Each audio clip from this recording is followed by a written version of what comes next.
Every month they get tested again. And so we can make the adjustments to the program based on what we're seeing, how the athlete's responding. And because it's individualized with every athlete, every time they come in, we can make those nuanced changes that a group training or team training can't. Because we're training 50,000 athletes a year, we have the largest performance database in the world. We also have the predictive analytics to tell you where you're going to go. I can That's also awesome. tell you. That is Charlie Graves. He is the CEO of the Athletic Republic franchise, not any franchise. They just received in 2023 the IFA Franchisee of the Year award, a big deal when you consider there's 4,000 franchises in the United States. Not to mention they've trained over 2 million athletes to levels of excellence, athletes that have gone on to the NFL and to the Olympics and more. So if you love sports, if you want to make a genuine impact on your community, let me introduce you to Charlie. You're listening to the CloseTheDeal.com podcast. I'm your host, Ewell Smith, and this is a special episode of Your First Franchise. And if you've ever considered having a franchise, check out yourfirstfranchise.com. Now, let's dive in. Charlie, I want to welcome you to the CloseTheDeal.com podcast. This is a special episode of Your First Franchise. Where are you? And welcome to the show. Oh, gosh. I'm so thrilled to be here. It's my pleasure. I'm in Park City, Utah, in the middle of a snowstorm. We've got 30-mile-an-hour winds and a foot of snow and with more coming. So anybody that's a skier, please come see us. We'd love to not only host you for Athletic Republic and a workout, but we'll make some turns together too. It's a great excuse to get and experience the mountain in our beautiful community. And you see my palm tree, and I'm wearing a t-shirt today. I walked out in my t-shirt. I'm in New Orleans. It's a little warm today. I'm jealous. Hey, but I'm not jealous. that jealous. Huh? I mean, No, I'd like to be out there in the snow with you. We got a good weekend coming.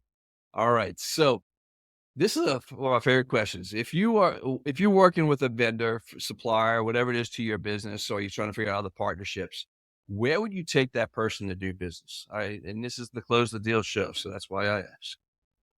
I guess I'd answer that 3 ways. One, if you're going to join me or someone that's athletic, let's go on the mountain. Let's go make some turns and we'll grab lunch on one of the outdoor decks and see the beautiful views. If they're not up for that, we'll grab one of the decks around town in the summertime. Or we've got a great distillery here, High West Distilleries, headquartered and based here. Good friends own it and run it, and so we'll go grab some whiskey and have dinner over that too. So we're in the most beautiful part of the country. We're gonna do something active and physical, and try to put some action behind it, not just sit around and drink. Although I love wine, so that's not a bad thing either. Well, I'm ready to pack. Come on out. You're welcome. Right. Here's your invitation. All right. This is my favorite question. What are you grateful for that helped you get you where you are today? Grateful. This is a really good question. I think it starts with my dad. Mm-hmm. Man that lived a very honest life. I aspire to be as good as he is every day. Unfortunately, he's passed away, but was a person that was just a stellar individual that just lived such an honest, capable person that had nothing and left as a CEO of several different companies. Just a wonderful guy that just inspired everybody. Had a sense of culture, had a sense of belonging, care that for other people that was just deeply rooted in his spirit, both religious and personal. I would also say more generically sport. An elite athlete, top 5 ranked athlete in 2 different sports, and now just a frustrated golfer. But I think sport teaches you lessons in life that I think turn to a better man. Taught me perseverance. It taught me preparation. Taught me coachability, how to be a good teammate, how to win, how to lose, what failure looked like. I think the lessons that you learn on the field of play come back as an athlete into all parts of your life. I think they're invaluable, along with your education, work experience, and whatever your wife tells you to do. I mean, these are all things that make you the man you are today. And I'm grateful for both my dad, my mom, but also all of the coaches and sports I played along the way. Wow. I agree with that. The lessons learned actually apply to business too, which is to be one from the field, which I love that saying. Speaking of business, um, normally I ask, "What's the problem you solve?" And you all definitely solve a very unique problem, but but there's some origins that go back a ways. Can you share? Sure. I'm not the founder. I got the mental pass through to me from John Frappier, our founder. Mhm, Um, company actually started 33 years ago. mhm.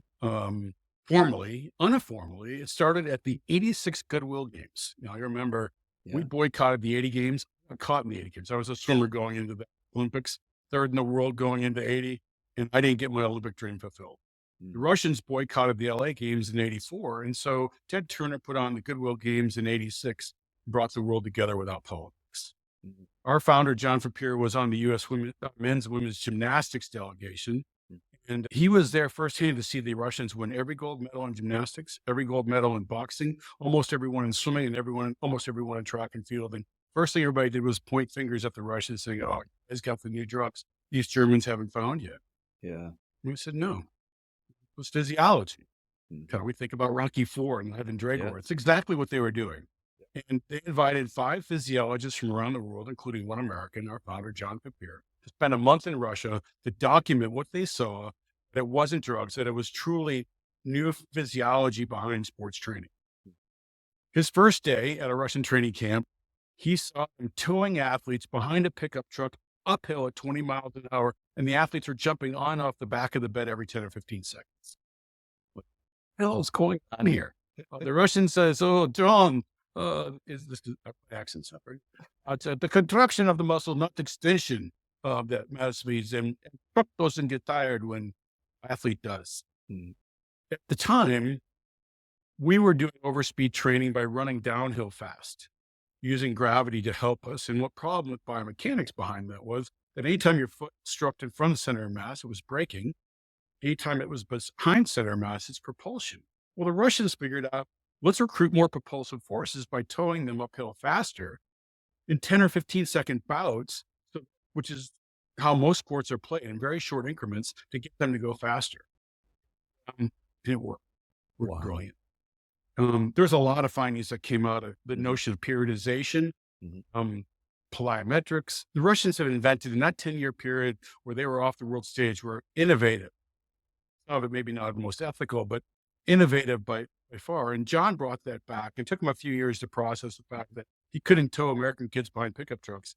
And he invented the first high-speed running treadmill that would go 30 miles an hour and 40% grade. The mm, first people that were there were a bunch of Cincinnati Bengals, Ickey Woods and Anthony Munoz and Tim Krumryle. And so he'd be training all these athletes that were mhm, trying to get faster and stronger and more agile. And yeah. that was really the genesis of sports performance training, in 1990, that Mm, Frappier brought from Russia to America. wow. And then how did you get involved with the company as CEO?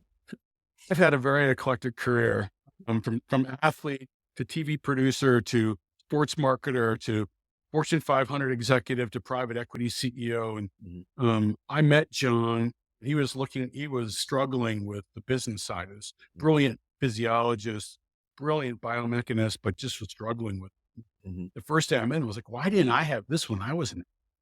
I loved what he had done about applying the principles of exercise science to sports training. And, our physiology hasn't changed in our lifetime. And so he had taken the base physiology of us, your metabolic system, your neurologic system, your muscular system, and applied those principles to sports training and then documented it all. And I loved it. And said, okay, I'll invest. mhm, My partner and I invested in the business. And shortly after that, being really clear they needed help. And I stepped in as the CEO 15 years ago and proceeded to make every mistake humanly possible mhm, and in franchising, and then mhm. finally figured it out about a decade ago. And we've been on a great run since. What a journey. Well, tell us about the model because I love what you all do. You got two different audiences, that you all just the athletes, the people my age that you all cater to, which is really I'm curious to hear about that. But what is tell us the concept itself, and then let's talk into for the consumer side of it. Let's talk about the concept, and then let's talk about the franchise model itself. Sure. I mean, you're familiar with fitness, Yep. adult fitness. You go to the Yep. gym to get fit. Mhm. You go Mhm. there to work out. Mhm. So I don't care if you're going into a boutique class or the work at the health club on your own. You're there to lose weight, look better. That's us. We're about getting better. People come to Athletic Republic because they want to improve. They want to get better. I want to get better in my golf game. I want to get better to run a 5K or run an Ironman. I want to make the team. I want to get on the JV squad. I want to get a college scholarship. I want to get better. So there's a mission behind that for people to come to us because it's more than just being fit. It's about being better. Our mission is really simple. It's to transform potential into performance. And so we help every athlete reach their full potential, their genetic capability. We help every one of our business owners reach their potential. Yeah. How Yeah. much can I make doing this, Charlie? Well, response is how much do you want to work? Because Yeah. none of it's easy. I mean, Yeah. there's Yeah. nothing, nobody gives you handouts. So Mhm. just like an athlete, if you want to be the best, you're going to have to go earn it. Well, in these franchises, if you want to be the best, come get it. So the business model is sports performance training for the youth, teen, college, and pro athlete. Mhm. We've trained 2 million athletes over the last 33 years. That's Our huge. average athlete last year was 13 years old. 50% of them were female. Mhm. Where does a female athlete go? She can't go to the weight room Mhm. at high school because it's stinky and there's boys in there. Mhm. And she can't go to the health club because mom and dad are not letting her go to that meeting. Mhm. So she comes to us along with her Mhm. teammates. Wow. Um, we have athletes that are with us on average 4 to 5 years, is a normal lifespan with our customers. And that's long in the fitness business It at is. 6 that low. Retention rates are off the charts, about 85%. NPS or promoter scores sitting at 76. Mhm. You know, people are very satisfied with this. And so Mhm. you think about the category of sports performance training, think about what are you really trying to get better at? Speed, power, agility. We train athleticism. I can't tell you who the best players are. I can tell you who the best athletes are. Well, our goal is to help athlete get the fundamental and functional movement skills they need. So when they show up to practice, the coach can turn them into the best player. We're working on speed, power, agility, core athleticism, change of direction, explosive power, all the different things that go into for different sports, what makes an athlete better. And it's all documented. What separates Athletic Republic probably from all the other concepts that are out there is two things. One, we do it in a small group setting, individualized small group training where we deliver the right workout to every athlete every time. What Prapir figured out was that if he could write the workouts in advance, he could train 5 athletes at a time on an individual workout. So when Munoz or Woods showed up from the Bengals, a lineman and a running back, they both needed very different things. The lineman needed first step quickness, and the running back had to be able to shoot that gap as fast as they could.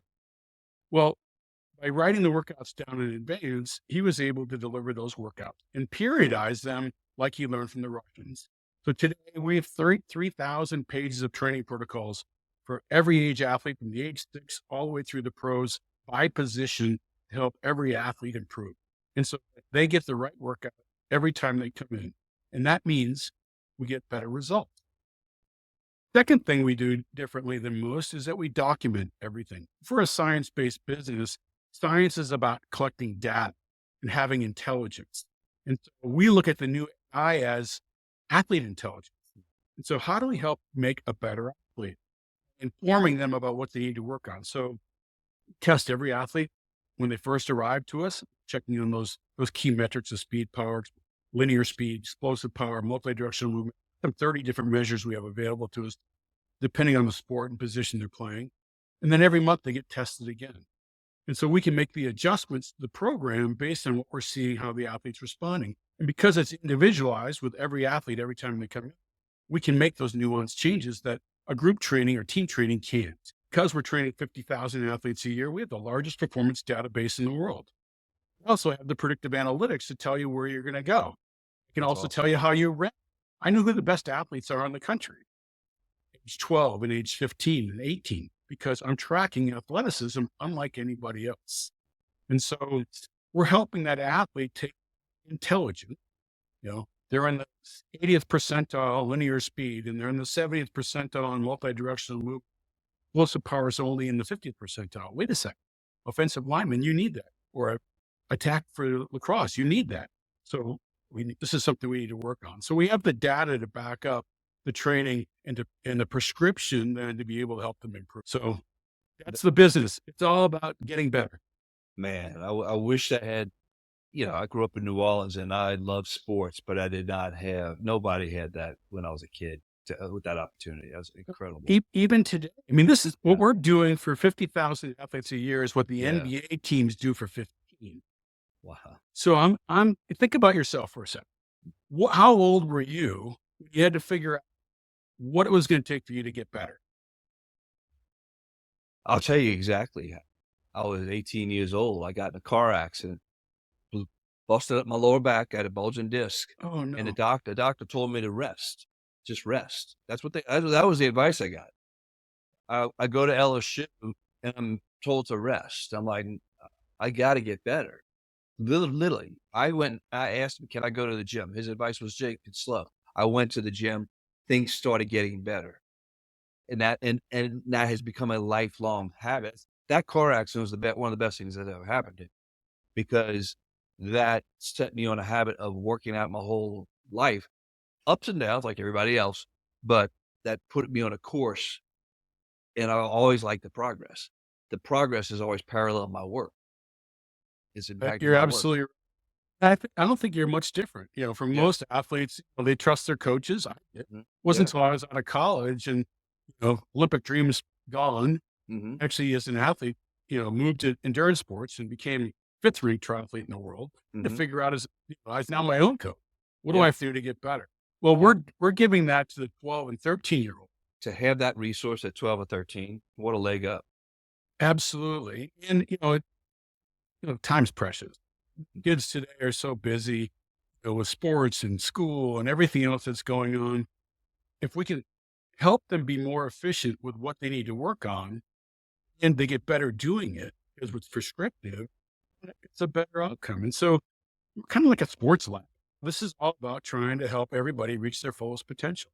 And so individualized training, data that tracks their performance, technology package that puts that in their hands. So the athlete has an app, they can see exactly where they're going. Hell, I had teenage kids, and you ask them what'd you guys do today? Stuff. You wouldn't get anything from them. So now the parents can at least can see the trainer notes. We publish video every week in our app that goes with it as well. And so you can track progress. You can see how the athletes are developing. And, we'll release this year a couple of things that will actually, make the athlete stand out. So as I told you before, I know who the top athletes are. So we'll start publishing some of that too. And you all have specialized equipment too. That's unique. It's very unique. We manufacture this stuff. I'm fortunately trying to move out of that business because it's complicated being a manufacturer too. But we now have enough volume that we've been able to outsource it. We don't sell our products to anybody that's not a franchise. But our high-speed treadmills that go 30 miles an hour to a 40% grade. It's a big treadmill that weighs 1,500 pounds. Great. But without the training to go with it, it's just another tool. I mean, if you gave me a hammer, I'd put holes in your wall.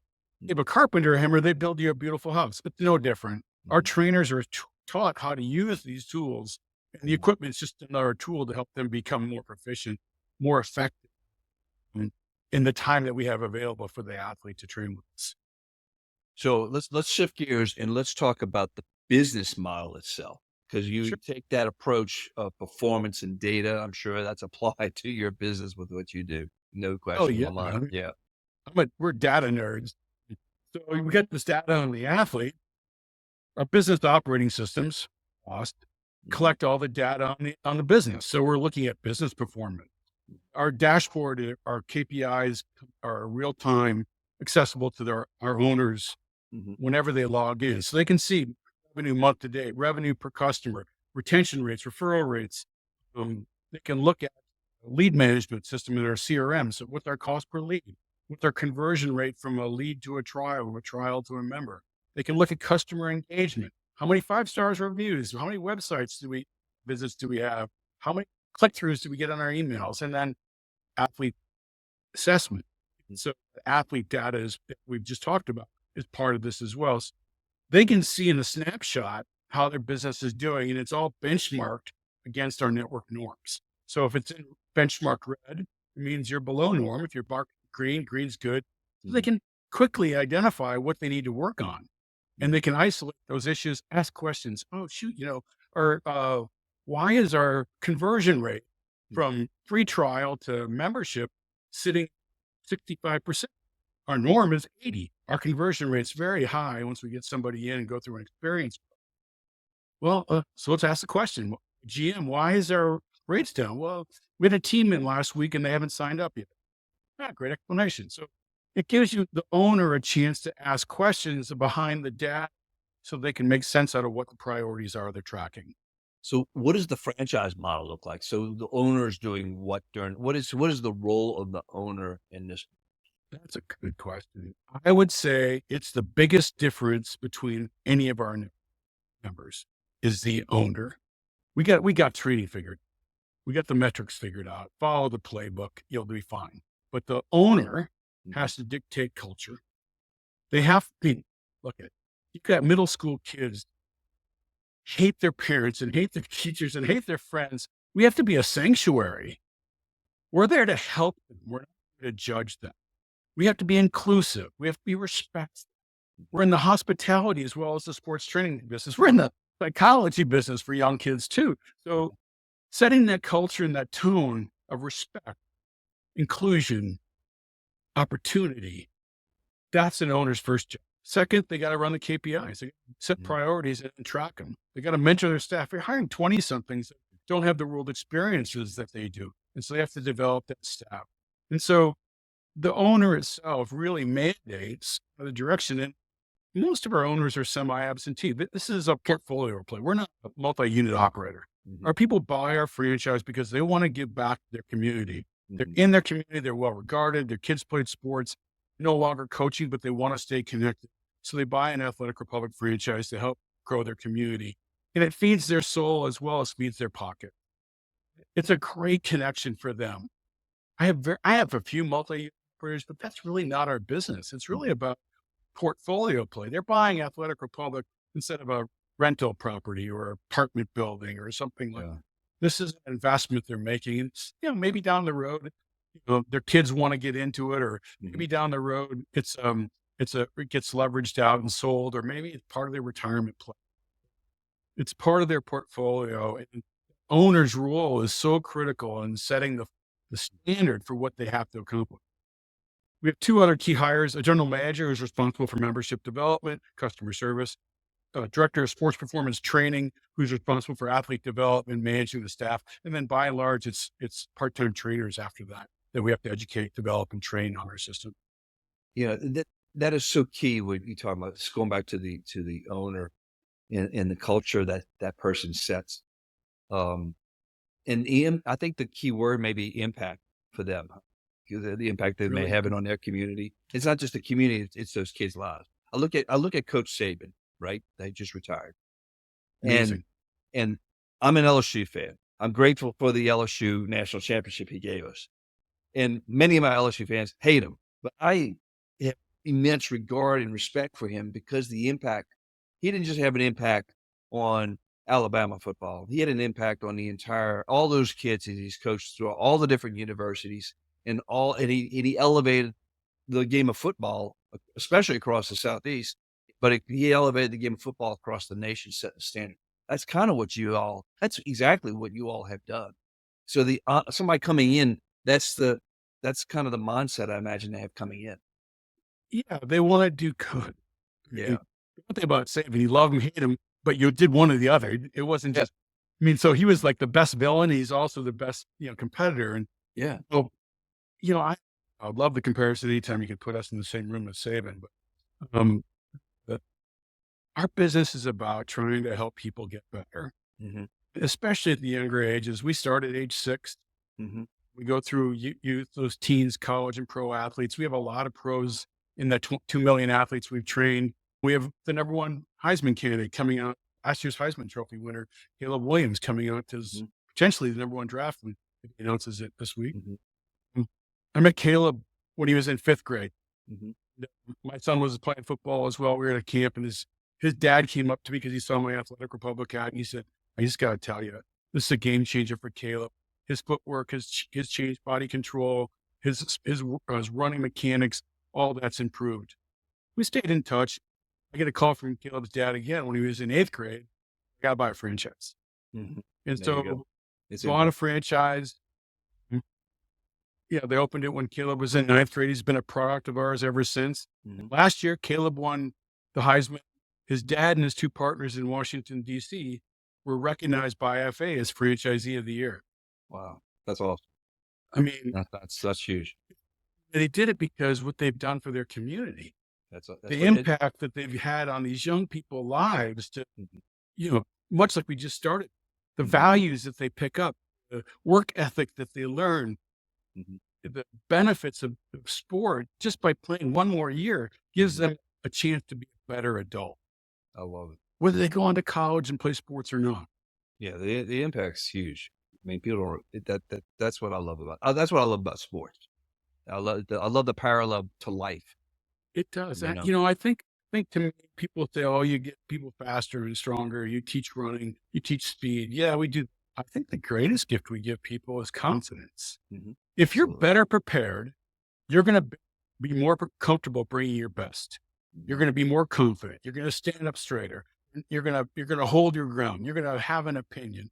And being a more confident adult makes you a better person all the way through. Yeah. Let's talk about what does it cost? What is the investment, I should say, to get into one, and then what Sure. is the revenue side look like? Those two. Sure. We operate about a 40,000 to 4,300 square foot print.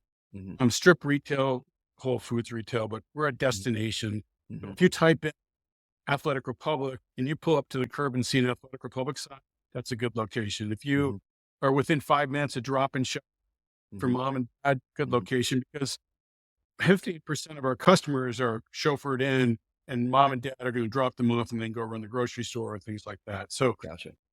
we're either in strip retail or in light industrial flex space.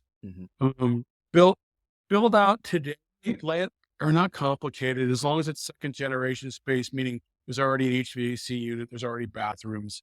We've got to do demolition and paint the walls. In most cases, TI is getting cut, our tenant improvement allowance is covering the build out cost. Our FDD, I think, says something between 300 and 600,000. On average, it's probably close to 400 grand to get into it. And that includes working capital. Okay. We want you to have a couple months of working capital. We hit the cash flow break even, usually within 6 months post open. Wow, that's fast. We're really good at this. Yeah. But we're also a volume player. Mm-hmm. Don't have a backlog of 100 units sitting on the sidelines waiting to open. I only sell what we can. I only eat what we can. I only kill what I can eat. I only sell what we can open. And we open about 12 to 14 centers a year. I'm in charge of franchise development. I'm the tip of the spear. And the reason I do it is because the single most important thing a CEO can do is be involved with talent. Because if you, like Saban, if you don't have good people on the field, you can't win games. And if you don't have a good playbook for them to execute, you can't win games. So it starts with talent development. And I want to sit in that chair and pick who's coming into my network. And so I take that tip of the spear, bring good people in, and then make sure that they get developed. I'm not a commission sales guy. I don't make a commission. I get compensated when I have a successful owner making money. It seems like a better way to go at this. And so we're invested heavily in their success. So right around 400,000 to get going. Last year, you're going to ask revenue. The average revenue last year was 670. Our goal as a corporate, we have 2024 goals where how many we're going to sell and open. We're our technology initiatives that began during COVID have continued since then, are part of our corporate mission. Also, we're trying to get all our centers to 20% and open operating income post debt service. We want them to have 20% profits after debt service. And that's one of our goals as a company to strive for as well. And I when we love get it. there, we're doing everything we can to do it. But it's Clearly, you all invest into the people who are investing into you guys. What does the back end support look like to help them launch, build the clientele, the customer base, and then any support? What does that well, look? I think that's the hard thing about franchising is they're going to have these one-time events by looking for real estate, hiring staff, doing pre-sale, and then they got to operate the business. Yeah. And so our corporate team does most of the heavy lifting on startup. We Okay. want to teach them the business so they can fish in the house. Got So we'll deal with help them with real estate, layout, architecturals, design. We'll help them with staffing and the hiring of those folks. We'll help them with pre-sale. We have an in-house agency that actually leads their pre-sale. Mhm. And we groom all the leads until they get to 100 members Okay. post-open. So they're cash flowing the business within our target's 100 days to get to 100 members, 150 members in 6 months. And our Wow. agency leads that effort. We're getting them to cash flow break even as quickly as we can. And along the way, we'll teach them how to do it. And so our focus in onboarding is us helping them make decisions about their facility. But the real thing is teaching them how to operate once they're open. Gotcha. And so our corporate team is focused on really supporting the onboarding process and using that time to teach them operations. What does the ideal candidate look like? We talked a little bit about somebody Yep. that's invested in their community, it's played sports, Mhm. they played sports, they have a passion for it. Look, Yeah, you can do that's the key word. you can do lots of things, right? Yeah. When you look at an investment like you're doing this because you want to, because you have to. If you're gonna just make money, go buy an apartment building or Yeah. something that's That's passive. yeah. Do this because you want to. Gotcha. And so I'm looking for that passion. I'm That's the looking, key. obviously, somebody that's got some leadership skills that can mentor Mhm. staff, that's got some experience at doing it. Somebody that's never run a small business or never been a leader before, that's a challenge because you're working with 20 somethings that need it. Mhm. Mm, Enough net worth to be able to afford the business, Mhm. $700,000 Mhm. or so. And the market has enough accessible athletes to justify the investment. We look for athlete density is one of the measures we track on. You know, we're we're not looking to go into rural markets, but we have in the right situation. Okay. So we're looking for enough athletes in the community that makes sense for this business investment. What's the vision as the CEO? What is your vision for the business? It's really about my franchise operators being fulfilled. Mhm. My vision is, as you can imagine, I'm bringing everybody into this business. Mhm. I'm giving them my stamp of approval, and then they're also entrusting me with their time, talent, and treasure. And so my vision is to help every franchise operator be successful and every athlete that walks through our doors achieve their goals. Yeah. Very tactical in this. Having long-term visions, yeah, I want to be Mhm. bigger, faster, whatever Mhm. size this is, that's great. I really just want to make a difference in the Mhm. lives of the people that we touch. I want to be an asset. I want to be a place where sanctuary for the athlete that knows that they're going to get better and a good investment for our owners that are really happy that they decide to join the Republic. I love it. Advice, looking through the lens of a elite athlete to somebody who's considering going into business, be it a franchise, be it Athletic Republic, be it their own business. What's what's the number one piece of guidance? We're in the fitness business, but is this a fit business for you? Mm. Or does it all the aspects of your life and your family's goals? Does it fit financially, emotionally, practically? Do you have, geographically? You have to do your due diligence in this. And one of the, whether it's validation and being in our centers, taking workouts, you have to see yourself in this role. So before you buy into our franchise or any other one, you gotta know if it fits. Because if it doesn't fit, don't do it. Mhm. If I it love it. does, embrace it. Put it on and let's go. Folks, this is the perfect place for us to button this up. Folks, if you're interested in Athletic Republic, get in touch with me. I'm working with Charlie and his team. We want to impact your community. And Charlie, I want to thank you for your time. This has been, I love your energy. I love your passion and the impact, but got 2 million people you all have impacted through the culture that you all created. That's a testament. Thank you. Thank It's you. been a pleasure. I'd love to. And if it's a, hey, let's go make some turns. I love it. All right. And that is a wrap with Charlie. And what an unbelievable ride he has had personally as an elite athlete. And then to be able to have the opportunity and the privilege to lead Athletic Republic and to impact so many lives. Well, think about this, 2 million lives over all these decades. You think they got their processes and systems buttoned up pretty tight? I think so. They're doing something significantly right. So if you've got that itch, that entrepreneurial itch, and you're ready to make a move, get in touch with me. Visit yourfirstfranchise.com, yourfirstfranchise.com, and hit the contact us button, and I'll get in touch with you right away. Now, I appreciate you being here as part of our community. We started interviewing franchisors along with the entrepreneurs, and the community is growing, and I appreciate your support. And just do me a favor, hit the bell, hit the like button, subscribe, all those things. And you know the drill. Be intentional and make today a great day. Bye-bye.